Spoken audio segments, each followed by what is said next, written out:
Welcome to Junkyard Haunts, where we turn trash into haunts. Today we're going to be making a zombie head. Now, like a lot of my head props that I do, I have a very nice skull that will not melt under high heat, and I take milk jugs and just melt a skull out of it. Since I am making this out of junk, I've seen a lot of people, they use just like styrofoam heads and then they build up that styrofoam heads. Those styrofoam heads, cost money, where this milk jug is basically free. So I use this quite often and I like it. You do have to have a heat gun of some kind though. But for the most part, you just cut up the milk jug and place it over as far as you can, and then use the heat gun to melt it down, and use some type of rag or glove to help push it to mold it into shape. Milk jug does not cover my entire skull, so it works out perfectly fine to use many more, because I definitely wanted them to have a jawbone, and since the milk jug didn't cover it up, I just grabbed another milk jug and just melted that on top. The two pieces of plastic will melt together. And if you do actually do a complete circle on this in milk jugs, it will become very strong and sturdy. Where if you just use the one that covers just the top of it, it is a little bit more flimsy. And of course we need to get it off of our nice skull. It makes it lighter as well using milk jugs instead of styrofoam. And we just go ahead and tape it back together. We are going to make this zombie have its actual mouth open. And in order to do that, we have to open its mouth. Weird how that works. But I just cut off the jawline and just go ahead and tape more milk jugs onto it. We don't have a nice hard surface to actually melt them together, so we do have to use tape for this particular time. But it's fine because we're going to cover this all up in some paint and cloth, so it doesn't matter that we're just using tape. And to make its jaw so it looks like it's bigger and open, and of course I'm just using another milk jug to make its actual jaw. That will give it strength rather than just using tape to open it up. A nice plastic jawline will be good for it. And of course it uses more trash, because that's what we're all about here. Now, we don't want we're making a zombie head, not a skeleton head, so we do have to build up more human-like features than just a skeleton. And to do that, I'm just using some newspaper and I wrap it up into whatever form I need and go ahead and tape that onto the actual thing. Usually a good tape is masking tape. I just had this tape laying around and ran out of masking tape, so I suggest that you actually use masking tape just because it's cheaper. For the eyes, I took some old Easter eggs and just cut them up to make the different roundness of the eyes. This was surprisingly hard to do with eggs. They were actually well built. I didn't realize that, so it took a little bit of time, and it just gets really sharp when you do that. So be careful if you're cutting up eggs. Perhaps a better thing would be use ping pong balls. Now we're going to make this an actual zombie bust so we can see its shoulders as well. And so for the neckline, I just took a long stick and just hot glued a gun and hot glued the stick straight onto the skull. Now I did this in the past where I actually made shoulders on my dead body. I can put a link up for that, but basically you use the back of the skull and use 2 milk jugs and just melt it down. And you definitely do not want to melt the face onto it because we don't need that much detail, just the back of the skull. And this turns out pretty good in sizing because we use because your shoulders are basically about 2 times the size of your head. So it turned out pretty good sizing, I felt like. And then we just want to cut them flat so that they lay flat. And of course we need to cut out the holes so that we can put our stick through for the long neck. For this particular project, I felt like a long neck really actually helps it. You don't want a short neck because, I don't know, it just looked funny. I did try to build this once already, actually using the dead body one. And I just felt like its neck was so short, so actually that's why I went with a stick instead of more milk jugs for the actual neck, just because I wanted it to have a longer neck.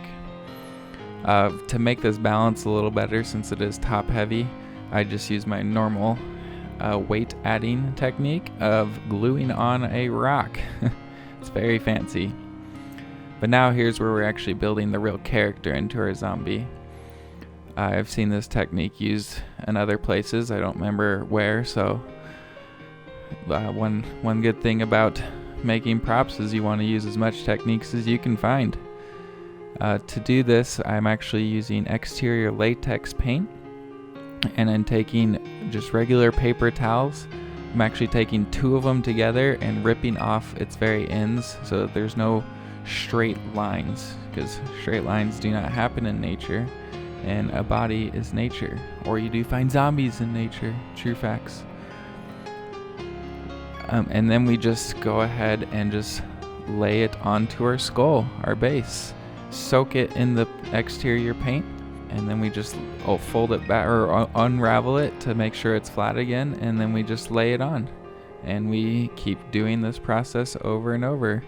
Don't be afraid to keep wrinkles in it or lay it in such a way that it creates wrinkles. That's really why we're doing this paper towel thing, because those wrinkles add a lot to it. And you just do this over and over till we cover up the whole thing. And for that neck, you don't want it to actually lay tight against that wooden stick, because that would be a very skinny neck. So we actually just drape it down so that it hangs down, just so it has a thicker neck. I make props every Monday, so make sure you subscribe to follow along and see what else we make.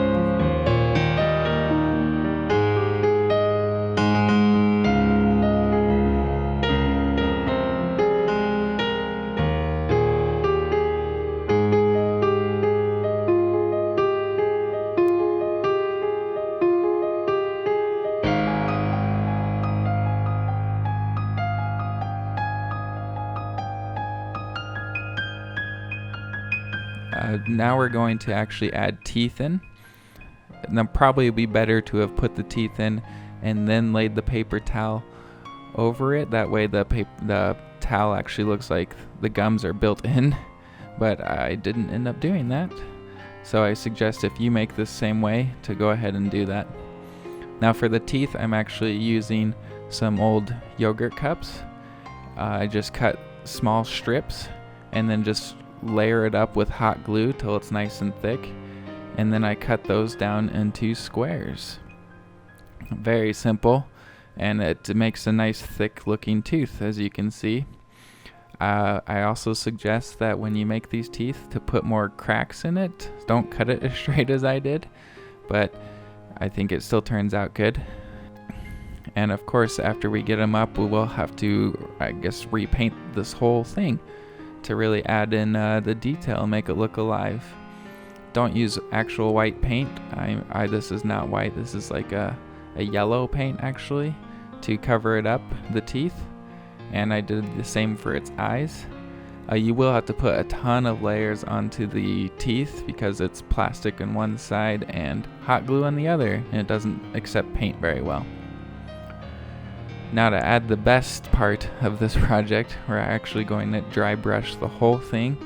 I'm using a drastically different color, so I have like a dark gray for the undercoat, the exterior latex paint that I used, and I'm actually just dry brushing it with a drastically different color of like an olive green here. And I feel like that turns out really well just to use such a different color.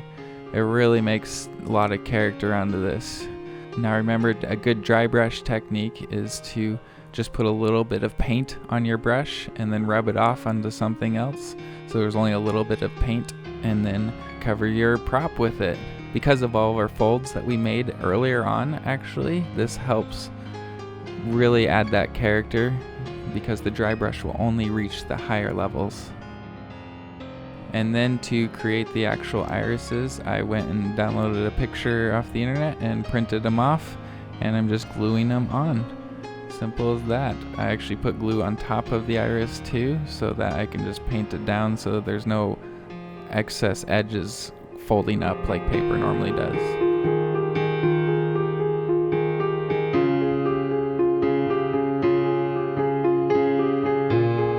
Thanks for watching that video. Make sure you hit subscribe. Also, leave a comment below. Tell me what you want me to make in the future. And make sure you share with all your friends, enemies, associates, people that you don't even know. Those are the best type of people to share with.